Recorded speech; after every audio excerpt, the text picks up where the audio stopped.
reparou como alguns mapas mentem pra gente? Quando você olha um mapa tradicional, a Groenlândia, ela parece gigantesca. Um monstro de terra no meio do Atlântico Norte. Mas quando você coloca isso num globo, a percepção acaba mudando completamente. Ela é grande sim, mas não é esse colosso todo que os mapas distorcidos fazem parecer. E agora vem o dado que quase ninguém comenta. A Groenlândia ela tem cerca de 57 mil habitantes, tipo Boituva, em São Paulo, e é quase totalmente coberta por gelo, tendo o tamanho do Amazonas e Minas Gerais juntos. Então, por que um território gelado, com pouca gente e pouca infraestrutura, virou assunto central na política internacional? Tipo a paraguaia, musa da Copa de 2010, tá lembrado? E motivo de tensão entre grandes potências? É aí que entra a grande frase de que tamanho não é documento, bem no estilo Davi e Golias. A resposta não está no tamanho, está na localização.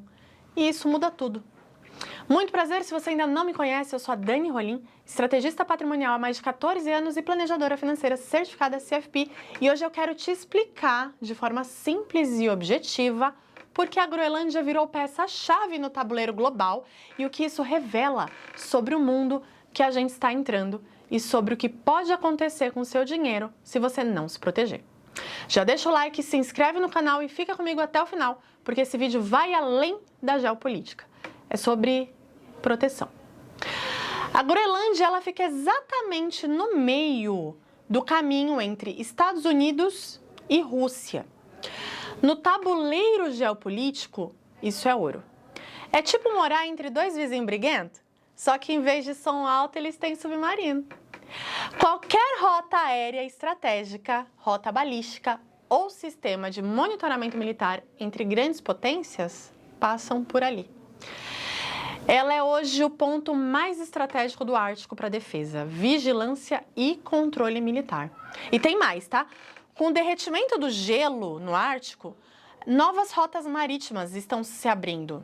E é essas rotas que encurtam distâncias entre a Ásia, a Europa e a América do Norte. Quem controla essas rotas não controla só o comércio, ela acaba controlando tempo, logística e influência global. É por isso que o Trump insiste publicamente que a Groenlândia é fundamental para a segurança nacional dos Estados Unidos. Existe também a questão dos recursos naturais. A Groenlândia ela tem reservas estimadas de petróleo, gás natural e minerais críticos, como terras raras.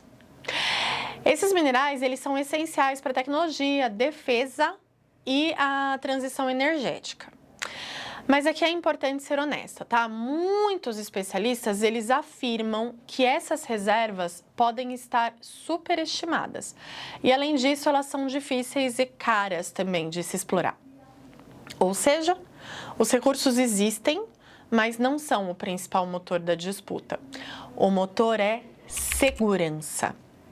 Alguns críticos dizem que essa obsessão do Trump tem relação com o passado dele no mercado imobiliário, como se ele enxergasse países como ativos negociáveis. Outros veem isso como um sinal claro de expansionismo americano, trazendo o mundo de volta a uma lógica antiga, onde grandes potências elas redesenham mapas conforme os seus interesses. E esse comportamento não parece isolado. O Trump já teve confrontos diretos ou indiretos, com Maduro na Venezuela, super recente, México, Colômbia e, muito fácil de se explicar, Cuba. Agora ele eleva o tom com a Groenlândia. Do ponto de vista jurídico, a Groenlândia ela é um território autônomo da Dinamarca. Bizarro, né? Assim como as Ilhas Faroe. Mas o Trump questiona publicamente se os dinamarqueses possuem capacidade real de garantir a segurança da ilha, como se ele estivesse preocupado. A Dinamarca vendeu 100% dos títulos públicos americanos. Birra ou burrice? Talvez só o capitão emoção operando geopolítica igual brasileiro operando bolsa. Vendi porque não gostei do clima. Ele chegou a sugerir comprar a Groenlândia e, em determinado momento, não descartou o uso de força militar. O Trump disse publicamente que irá negociar com a Groenlândia por bem ou por mal. Isso acendeu alertas na Europa, porque Estados Unidos e Dinamarca, eles fazem parte da OTAN. Uma conexão forçada poderia gerar uma ruptura histórica. Um líder europeu chegou a afirmar que isso poderia significar o fim da OTAN como a conhecemos. Agora, Dani, eles precisam mesmo anexar a Groenlândia? A resposta é aparentemente não. Na prática, os Estados Unidos já têm uma base militar estratégica na região, já possuem uma liberdade operacional por acordos existentes. Mas quando você perde o portão da sua casa, não é o ladrão que te avisa, ele simplesmente entra. Logo, se a Dinamarca dá para trás, pode mudar todo o acordo existente. Uma alternativa especulada é um modelo parecido com países do Pacífico. A Groenlândia se tornaria independente da Dinamarca, mas delegaria sua segurança aos Estados Unidos. Nos últimos dias, o próprio Trump voltou atrás, disse que não usará força militar, disse que não irá impor tarifas à Europa, ele afirmou ter tido uma reunião muito produtiva com o secretário-geral da OTAN, Mark Rutte. A OTAN, inclusive, confirmou preocupação com o avanço da Rússia e da China no Ártico. Quem acompanha o Trump sabe, essa é uma estratégia clássica dele. Ancorar muito alto, criar tensão máxima e depois recuar exatamente para onde ele queria desde o início. Ele mesmo descreve isso no livro A Arte da Negociação. Eu também já falei sobre as políticas do Trump aqui no canal.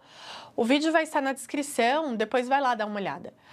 A Groenlândia não é um capricho, ela é uma peça simbólica e prática na tentativa de Trump de reposicionar o papel dos Estados Unidos no mundo e redesenhar o equilíbrio do poder global. E agora vem a parte que interessa para você. O sinal é simples. Quando grandes potências passam a disputar território por segurança, é porque o mundo está ficando mais instável. E nesse cenário, segurança volta a valer mais do que crescimento. Isso não é alarmismo, é leitura de ciclo. Para o investidor, isso significa uma coisa muito clara. O risco deixou de ser local.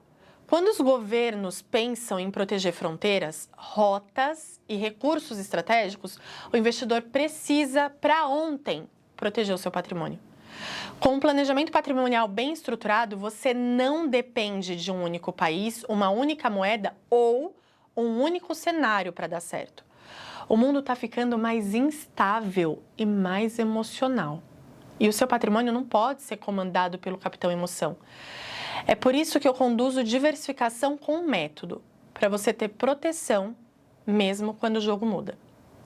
Se você quer aprender como estruturar uma carteira antifrágil, como reduzir dependência de um único país e como proteger seu patrimônio em ciclos mais instáveis, o link está na descrição para você falar comigo e com a minha equipe. E tem mais, eu também vou deixar na descrição o meu checklist da carteira antifrágil para você, de graça, começar hoje mesmo a avaliar a sua estrutura patrimonial e ver se a sua carteira faz sentido para o mundo que a gente está vivendo. Te espero no próximo vídeo e na comunidade. Até mais!